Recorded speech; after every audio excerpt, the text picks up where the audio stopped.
Hi guys, இது நம்ம தமிழமி reaction. இன்னைக்கு நருட்டோ கிளாசிக்கில் எபிசோட் 56 தான் பார்க்க போகிறோம். வாங்க நேராக வீடியோக்குள்ளே போயிடலாம்.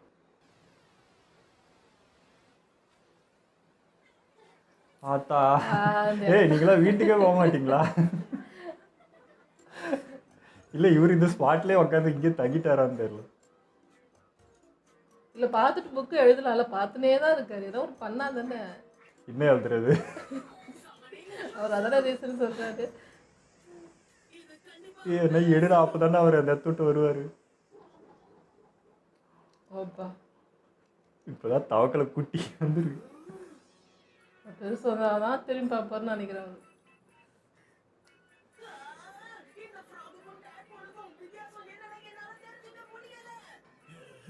வெறியோட நருட்டோ.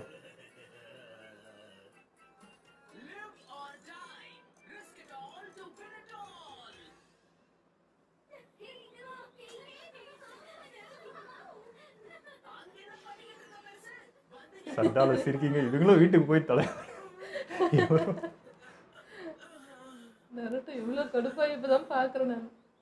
மயக்கம் போட்டா அதுக்குள்ள மயங்கி விழுந்துட்டானா? இப்படி நடக்கும் நான் அப்பவே எதிர்பார்த்தேன்.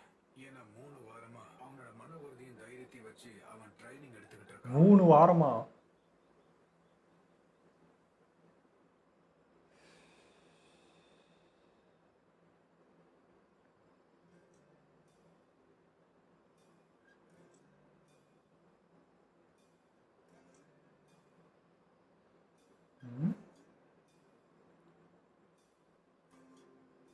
யார் இவங்க?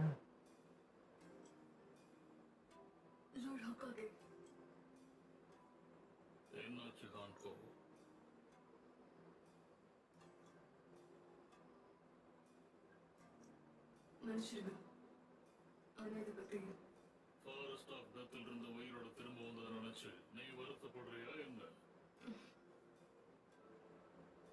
அதுக்கு எந்த அவசியமும் இல்லை. வராட்சி மாறுக்கும் உனக்கும் எந்த சம்பந்தமும் இல்லைல்ல. அது போதும் எனக்கு. நம்மளோட இந்த லீஃப் வில்லேஜில் வராட்சி மாறுவை தோக்கடிக்கிற அளவுக்கு யாருக்கும் தைரியமோ திறமையோ இல்லை. என்னாலேயே அவளை எதிர்த்து தோக்கடிக்க முடியுமான்னு தெரியல. உக்காக விடவா பவர்ஃபுல் ஒரு சுமார். அந்த மாதிரி எல்லாம் நீ யோசிக்க கூடாது. அவர் உயிர் தியாகம் செஞ்சதுனால மட்டும்தான் நம்ம கிராமமும் நாமளும் உயிரோட இருக்கும். அதெல்லாம் பழைய கதைகள். 13 வருஷத்துக்கு முன்னாடி நடந்த விஷயம். சரித்திரத்தை நம்மளால மாற்ற முடியாது. நம்ம கிட்ட இருக்கிறத வச்சு என்ன பண்ண முடியும்னு யோசிப்போம். சரிங்க சார். தப்பா எடுத்துக்காத. நான் போயிட்டு கொஞ்சம் காத்து வாங்கிட்டு வரேன்.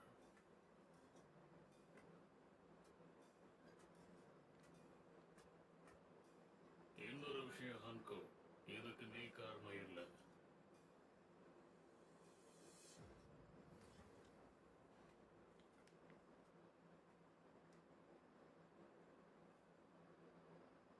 சீக்கிரம் கண்ணை திறந்து பாரு.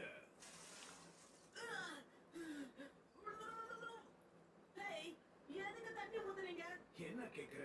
நல்ல குரட்டை விட்டு தூங்குறவங்களை எப்படி எழுப்புவாங்களாம்? யாரு நானா? சும்மா கதை விடாதீங்க. 3 வாரமா உனக்கு நான் பயிற்சி கொடுத்துக்கிட்டு இருக்கேன். நீ இன்னும் இந்த லெவல்ல தான் இருக்க. இப்படியே போயிட்டு இருந்துச்சுன்னா உனக்கு சொல்றதே வேஸ்ட். பெருசு வாய்க்கு வந்தபடி பேசாதீங்க. வெறியாவடா வெறியாவடா. பண்ணிக்கிட்டு தான் இருக்கேன். கஷ்டப்பட்டு ட்ரை பண்றதெல்லாம் உண்மைதான். ஆனா சமனின் ஜூட்சுவை நீ சரியா பண்ணணும்னு நினைச்சேன்னா உன்னோட உயிரே அதை நம்பிதான் இருக்குன்னு நினைச்சு நீ பண்ணணும். நான் வேற என்ன பண்ணிக்கிட்டு இருக்கேன்? உயிர் போற அளவுக்கு தான் ட்ரைனிங் எடுத்துக்கிட்டு இருக்கேன். சும்மா உட்கார்ந்து வேடிக்கை பார்க்காம ஏதாவது ட்ரிக் இருந்தா சொல்லி கொடுங்க. என்னது ட்ரிக்கா? அப்படி எதுவும் தெரியாது. எனது எதுவும் சொல்லி தர போறது இல்லையா? உன்னோட உயிருக்கு ஆபத்து வந்தாதான் நீ அதை பண்ணுவ. உயிருக்கு ஆபத்தா? ஆமா, இப்படி பண்ணா சரி வராது. எவ்வளவு பெரிய ஆபத்து வந்தாலும் அதை தடுக்க தயாரா? நான் எப்பவுமே எல்லாத்துக்கும் தயாராகி இருப்பேன். முழு மூச்சோட உயிருக்கு ஆபத்தா? செயல்பட முடியாது. அப்படியா? அப்பனா என் கூட நீ வா. ஐயோ, என்ன பண்ண போறாரு தெரியலையே.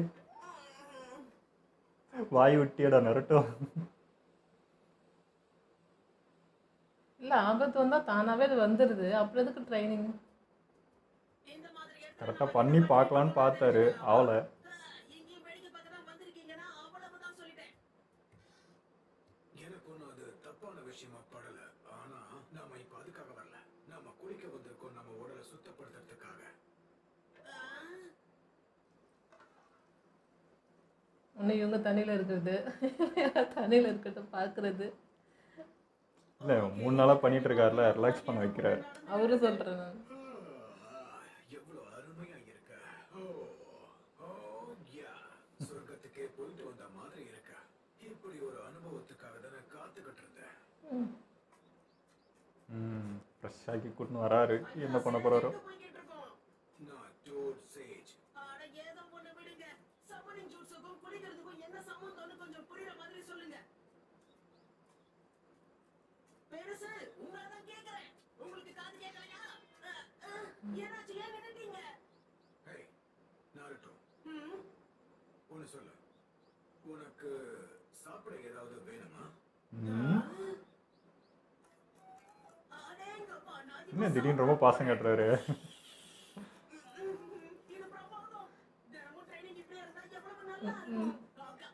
சரி, நல்லா சாப்பிடு. இதுக்கப்புறம் சாப்பாடு கிடைக்கும்னு யாருக்கு தெரியும்?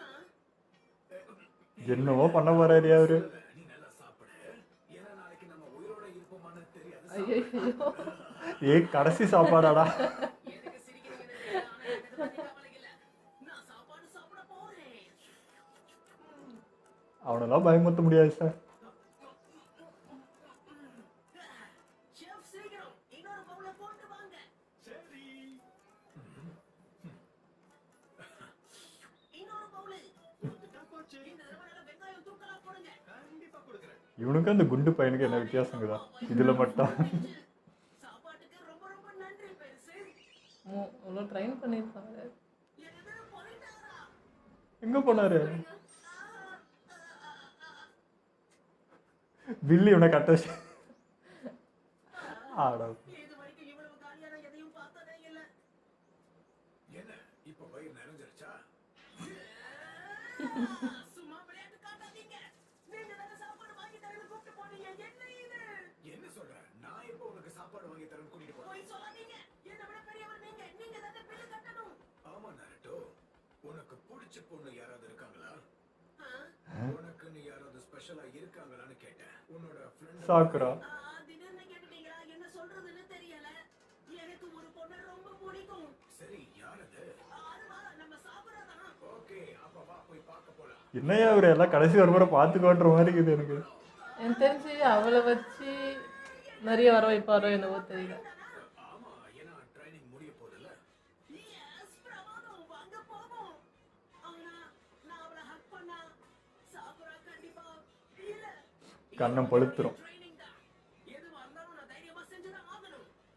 ஆனா ஒருவேளை சாக்குரா இதை தப்பா எடுத்துக்கிட்டானா அதுக்கப்புறம் அவ கண்டிப்பா என் கூட பேசவே மாட்டா. வேற வழியே இல்ல. சமனின் ஜுட்சுவை நான் சரியா செய்யணும்னா இவர் சொல்றத நான் கேட்டுதான் ஆகணும். ஆனா சாக்குரா ஐயோ, வழியே இல்ல. என்ன ஒரு முடி வெட்டுறா. இப்பயும் மென்டல் ஆயிட்டான்.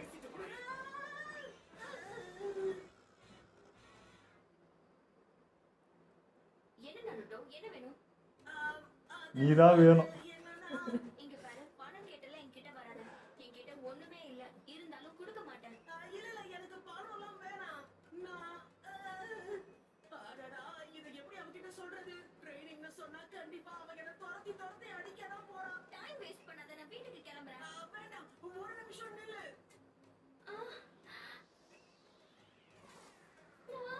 இந்த பயன்படுத்தணும்னா அப்பேற்பட்ட பவரை கண்ட்ரோல் பண்றது ரொம்ப கடினம், அதே சமயத்துல ஆபத்தானது. நைன்டீல் ஃபாக்ஸோட சக்கராவை அவனோட இந்த சின்ன உடம்புல கட்டுப்படுத்தி வைக்கிறதும் ரொம்பவே கஷ்டமான ஒரு விஷயம் தான்.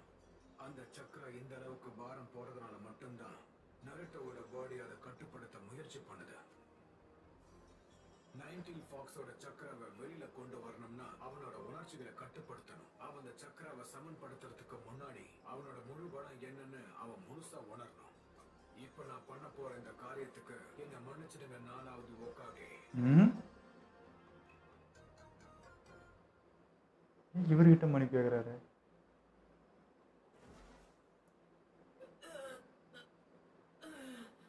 என்ன பண்ண போறாருன்னே புரியலையே. நாம எங்க இருக்கோம்? இங்க என்ன பண்றோம்? எழுந்து நில்லு. என்ன இங்க என்ன நடக்குது?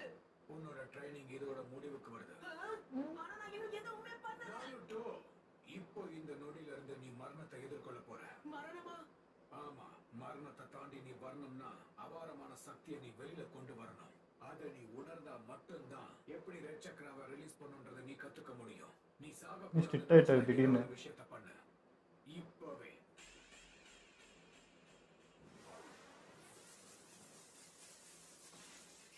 ஏய் பள்ளத்தில் தள்ளி விட்டாரு. பார்க்கற நருட்டோ, ஐயோ உனக்குள்ள இருக்கிற சக்தி உனக்கு கொடுக்கப்பட்ட வரமா இல்லனா சாபமான தெரியல. ஏன் எப்படி பண்ணிட்டாரு? நான் இப்ப எதையாவது புடிச்சுக்கலன்னா என் கதை முடிஞ்சது. Come on. இதுக்கு முன்னாடியே எப்படியா அது சமனிங் பண்ற அதுக்கு தானே தள்ளி விட்டாரு. இது ரொம்ப கஷ்டம் நருட்டோ. அதை புரிஞ்சுக்கிட்டாதான் உனக்கு நடக்கும். இங்க இருக்கிற பாறையை உன்னால பிடிக்க முடியாது. இந்த வேகத்துல நீ கீழே விழுந்துக்கிட்டே அடப்பட்ட உன் சக்கராவை நீ வெளியில கொண்டு வரணும்னா வெறும் பாறைகளை நம்பி உன்னால இருக்க முடியாது நருட்டோ. நீ உணரணும். அதை நீ இந்த உயிர் பயத்துல பண்ணுவான்ல. சக்கராவை நீ நம்பி வெளியில கொண்டு வரணும். இந்த முறை உன்னுடைய கேள்விக்கான பதிலை கண்டுபிடிக்கணும்னா நீதான் முயற்சி பண்ணணும். ஒண்ணு எக்ஸ்ட்ரீமா போறாது இல்ல இது செய்ய மாட்டாரு. கண்டிப்பா என்னுடைய மரணம் உறுதிதான். மரணம் பண்ணிடுறா. மரணம்.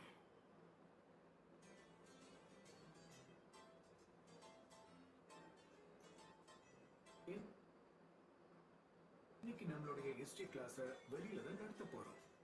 உங்க எல்லாருக்கும் தெரியும் இல்லையா? இதோ பாக்குறீங்களா இந்த ராக் ஃபேஸ் ஒக்காகேவோட சிற்பங்கள் தான். லெஃப்ட்ல இருந்தே சொல்றேன். இவரு முதல் ஒக்காகே, இவரு ரெண்டாவது, இவரு மூணாவது, இவரு நாலாவது. அவரு உங்க எல்லாருக்கும் ரொம்ப நல்லாவே தெரிஞ்சிருக்கும். தாத்தா இப்ப இருக்கிறத விட அங்க பார்க்க ரொம்ப வித்தியாசமா இருக்காரு. அவருக்கு முடி இருந்திருக்கா நம்பவே முடியல. இருக்கா சென்சே? அப்ப அஞ்சாவது ஹோக்காகே யாரு? இதை நருட்டோன்னு ஒருத்தன் சுத்தினுக்கிறான். திருமணம் செய்யல.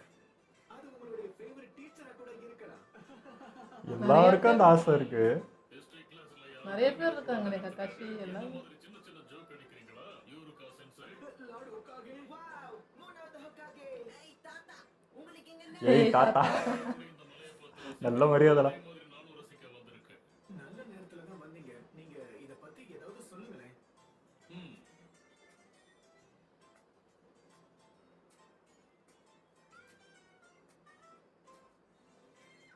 நான் சொன்னேன்ல மூணாவது ஒக்காகே, இவரைத்தான் அந்த மலையில அழகா செதுக்கி வச்சிருக்காங்க. அழகவா. மூணாவது ஒக்காகேவை ரொம்ப பலசாலினும் அவரை புத்திசாலினும் சொன்னாங்க. அதோட அவரை ப்ரொஃபசர்னு கூப்பிட்டாங்க. நான் இன்னும் உயிரோட தான் இருக்கேன். கூப்பிட்டாங்கன்னா என்ன அதானே. தப்பா சொல்லிட்டேன், மன்னிச்சுக்கங்க. இந்த வயசாகியே இவர் பலசாலியா? பார்க்க ஒண்ணு அப்படி தெரியலையே. ஏய் அது நம்ம உண்மை. சிறுவண்டுங்களா இத்தனோண்டு இருந்துன்னு. ஏய், வாயை மூடுங்க. உங்களுக்கு ஒக்காகேன்ற பட்டம் கொடுக்கறாங்கன்னா அதுக்கு ஒரே ஒரு அர்த்தம் தான். அது இந்த நேரத்துல நீங்க தான் பலசாலி. அப்படியா? அப்ப நான் தான் 5th ஹோக்காகே ஆக போறேன். ஏன்னா அவரை விட பலசாலியா இருக்கேன் இல்லையா? இப்ப இருக்கிற எங்க நருட்டோன்றவன் 10,000 முறை சொல்லுகிறான்டா அதை. உன் தன்னம்பிக்கையை நான் பாராட்டுறேன். உங்க எல்லாரையும் பார்க்க சந்தோஷமா இருக்கு. எல்லாரும் முகத்திலையும் இளம தெரியுது. அடுத்த ஹொக்காகே பட்டத்தை உங்கள ஒருத்தர் வாங்குறதுக்கு வாய்ப்பு இருக்கு. எல்லாருக்கும் ஒரு வாழ்க்கை தான். அதனால முடியாத காரியத்தை நோக்கி போகாதீங்க. நீங்க விருப்பப்பட்டபடி வாழ்ந்து இருந்தா அதுல எந்த தப்பும் இல்லை. ஆனா ஒண்ணு,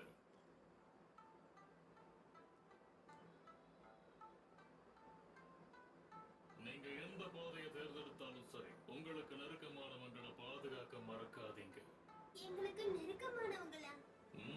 யாரு உங்க வாழ்க்கையில ரொம்ப முக்கியமானவங்கன்னு நினைக்கிறீங்களோ, நம்புறீங்களோ, அன்பு காட்டுறீங்களோ அவங்க தான். அப்படி உங்க வாழ்க்கையில சில பேர் இருப்பாங்கல்ல. நல்ல அறிவுரை. எங்க அம்மா அப்பா என் அண்ணனும் தான். ஆனா அவன் எனக்கு கொஞ்சம் தொலை பண்ணுவான். அப்புறம் என் நாய்க்குட்டி கோட்டு. எனக்கும் அப்படி இருக்காங்க என் ஃப்ரெண்ட்ஸ். எனக்கும் இருக்காங்க. ம். உங்களுக்கு உங்க வாழ்க்கையில அப்படிப்பட்டவங்க இருக்காங்களா? ஆமா, இருக்காங்க. அது எப்படி இல்லாம? அப்படியா? யாரு? யாருங்க? என்னோட பேரன் இருக்கான் இல்லையா, குணாகா மாறு.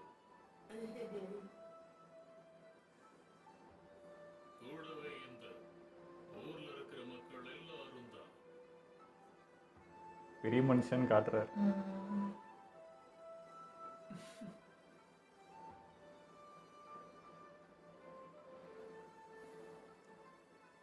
அந்த காலத்துல உனக்கு எப்படியோ அப்படித்தான் எனக்கும்.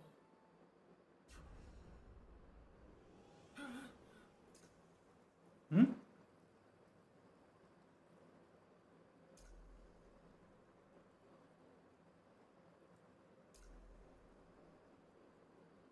என்ன எங்கடா இருக்க?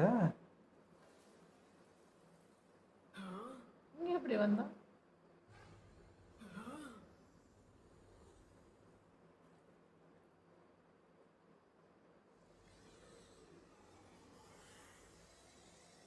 எப்படி இந்த இடம் வந்துச்சு? கனவு கண்டானா இல்ல அதுக்கு அடியில இப்படி ஒரு இடம் இருக்கான்னு தெரியல. அதே புணர்ச்சி தான்.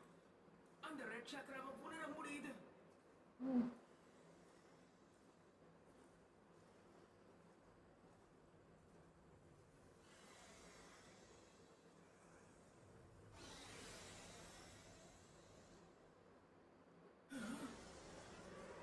அப்பா என்னடா இடம் அது? ஆமா, இது என்னது?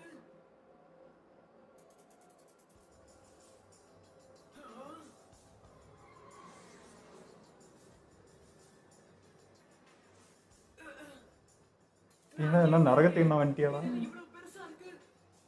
இன்னும் நெருங்கி வா சின்ன பயலே. நரி தானே? அதுவா? கண்டு பார்த்தா அப்படிதான் இருக்கு.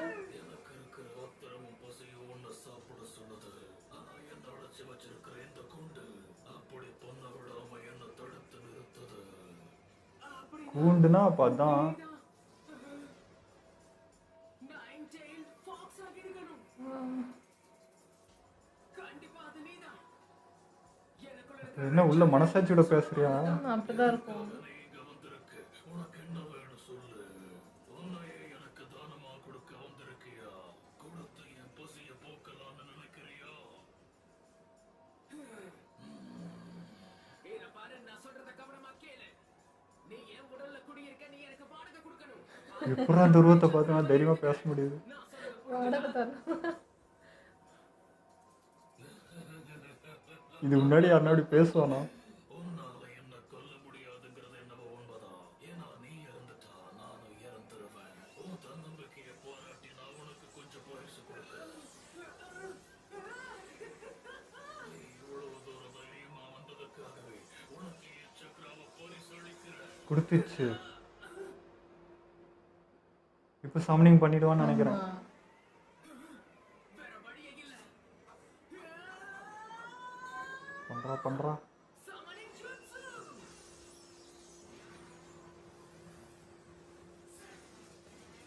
வந்துச்சு.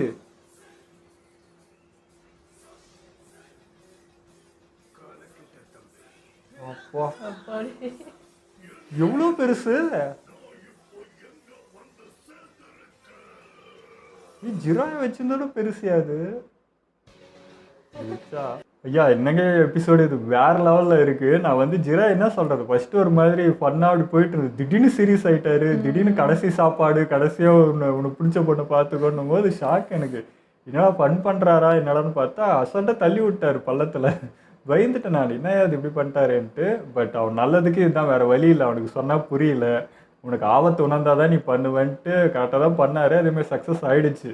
அது என்னன்னா அந்த ஜிராயை வச்சுட்டு இருந்த அந்த லெவலுக்கு வரும்னு பார்த்தா இது 10 மடங்கு வந்துருக்கு. ஸோ அவ்வளோ பயத்தை பண்ணியிருப்பான் போல இருக்குது. அந்த சக்கரை கொத்துனால வேற லெவல் வந்துருக்கு. எனக்கு தெரிஞ்ச ஜெராயோட இது மாதிரி தான் இருக்கு, தவத்தல மாதிரி தான் இருக்கு அது. இல்லப்பா, அதோட இது பெருசா தெரியுது. அது எது சொல்லுச்சு, ஆனா நான் எப்படி இங்க வந்தேன் அப்படின்னு கேட்டது. அதனால அவரோட தான் இருக்கும்னு நினைக்கிறேன். நான் ஃபர்ஸ்ட் வந்து சாக்குரா இவன் பிடிச்சவங்க யாருன்னு கேட்குறப்போ சாக்குரான்னு சொன்னேன்னா, ஒருவேளை அவள ஏதோ ஒண்ணு வச்சு அது மூலமா எமோஷனல் கொண்டு வந்து என்ன பண்ணுவாரு அப்படின்னு நினைச்சேன் நானு. ஆனா இது ரொம்ப வித்தியாசமா இருந்தது. ஆமா, பட் பயந்துட்டோம். என்னடா இது திடீர்னு வேற உலகத்துக்கு போய் எங்கன்னா நரகத்துக்கு போய் நின்றுட்டு இருக்கானா, யம தர்மத்தை பேசுங்கிறானால நினைச்சிட்டேன் நான்.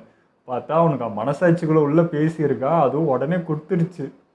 கொஞ்சம் பவர் இந்தான்னு வச்சதுக்கே அவனுக்கு இவ்வளோ பவர் வந்து இவ்வளோ பெருசு எடுத்திருக்கானா. அப்போ எடுத்தா எந்த அளவுக்கு அது பவர்ஃபுல்லாக இருக்கும். அப்பா எல்லாம் நான் நினைச்சே வந்து பார்க்க நரி வரும்னு நினைச்சேன். ஆனா நரி கொடுக்குற பவர் வச்சு நம்ம ஒண்ணு பண்ணணுங்கிறது இதுதான் தெரிஞ்சு. ஆமாம், அதான் அந்த கூண்டுக்குள்ளே உள்ளே இருக்குது, அதுலேருந்து இவனுக்கு கொடுக்குற மாதிரி ஒரு முறை இந்த மாதிரி என்ன பயம் வந்து அதுக்கிட்ட இப்போ தான் தெரிஞ்சு ஃபஸ்ட் டைம் பேசுகிறான் உள்ளே போய் அது கூட. ஸோ இனிமேல் இந்த மாதிரி தான் இருக்கும் போல், ஒரு வாட்டி இந்த மாதிரி எடுக்கிறப்போ இதுக்கிட்ட பேசி அது இது பண்ணி தான் பண்ணுவோம் போல். பார்ப்போம் நெக்ஸ்ட் எபிசோட். அதான் எனக்கு டவுட் வந்துச்சு, இப்போ ஒரு பிரச்சனை நிறைய வரப்போதே இவர் என்ன ட்ரைனிங் கொடுக்குறாரு அப்படின்னு நினைச்சேன். ஆனால் நீ நிறைய வராமலே அதுக்கிட்ட இருந்தே பவர் எடுத்து நீ நிறைய பண்ணலாம் அப்படிங்கிறது சொல்லியிருக்காரு. ஆமாம், அதாவது அது ரொம்ப ரொம்ப கஷ்டமான சூழ்நிலைக்கு அதுவாக வர்றது வேற, நீ முதல்ல அதுக்கிட்ட பேசணுன்றதுக்காகவே கண்ட்ரோலில் அது இருக்கணுன்ற மாதிரி. ஸோ அதுதான் நினைக்கிறேன். ஆனால் இது பார்த்தா அவன் கண்ட்ரோலுக்கு வரமையே தெரியுது. பார்ப்போம் என்னதான் பண்ணுறான்ட்டு. ஓகே, இதெல்லாம் நம்ம வீடியோ முடிச்சுப்போம். மறக்காமல் லைக் கமெண்ட் ஷேர் பண்ணிவிடுங்க, மறக்காமல் சப்ஸ்கிரைப் பண்ணிவிடுங்க.